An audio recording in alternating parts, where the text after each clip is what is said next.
Cathedral by Raymond Carver is a short story published in 1981. The story is set in a middle-class home in the late 1970s that details the narrator's encounter with his wife's previous employer, a blind man named Robert. The reader experiences the incredibly negative thoughts and feelings the narrator feels towards Robert as he coldly welcomes the blind man into his home. The three spend the evening drinking, eating, and sitting around a TV. As the night draws to an end, Robert asks the narrator to describe what a cathedral looks like.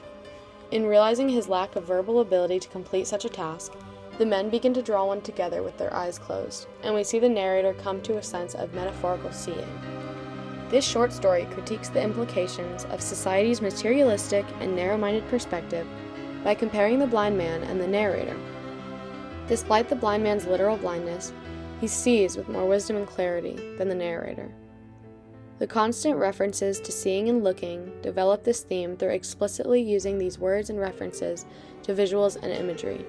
For instance, the narrator states early on that a blind man in my house was not something I looked forward to. The subtle expression used here continues to shape the narrator's narrow view of merely looking. The story begins with the background of why the narrator has a distaste for Robert, and it is because of what he has seen of blind people on TV. This recurring symbol of a TV makes many appearances in the story. At first, it is the source of the narrator's negative idea of what a blind man is. As the story progresses, the three characters spend a lot of time around the TV. A TV is a literal, visual medium that the narrator relies on for his information. The narrator and his wife have a color TV. Robert has both a color and black and white TV and claims to be able to tell the difference. While the narrator could close his eyes and never know the type of TV he is listening to, Robert is shown to almost hear colors. He does not need his eyes to show him the colors of the world. He is equipped with enough knowledge and ability already. This is a demonstration of the overall theme of strictly believing what you see with your eyes. The consequences of these preconceived notions leave the narrator with no room for making his own observations in the world.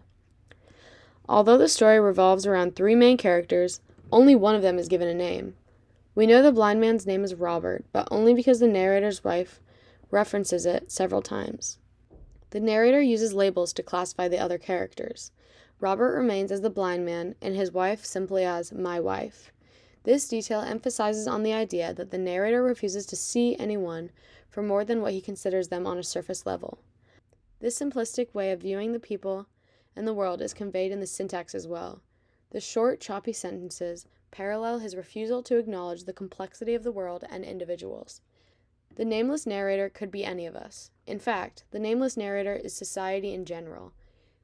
Another aspect of the story that continues to develop the idea that the narrator embodies a reflection of society are his actions alluding to gender roles.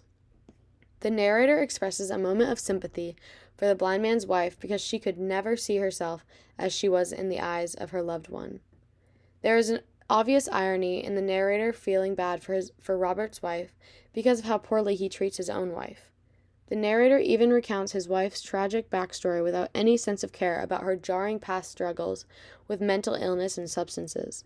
He actively dismisses her wishes to welcome her old friend through the evening. Before Robert arrives, the wife gets to the point of having to plead with the narrator. "If you love me," she said, "you can do this for me. If you don't love me, okay, but if you had a friend, any friend, and the friend came to visit, I'd make him feel comfortable."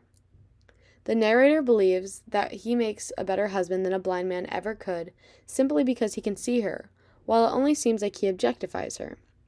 He feels superior in comparison to Robert, which parallels some of the events going on while this story was written. Carver is speaking for the marginalized people, women among them, who are still fighting for equal rights in the 1970s, around the time this story was written. Americans assign stereotypes to people and feel superior without feeling an obligation to accept them as equals. Overall, Carver demonstrates through this short story that narrow-mindedness creates illusions and a false sense of superiority. Carver is pointing out a societal norm that we have allowed our world to nurture. Though it is written in the late 1970s and early 1980s, we still allow stereotypes to cover our eyes. As we see from this story, it is easy to keep our eyes straight ahead and blindly follow something we saw on TV.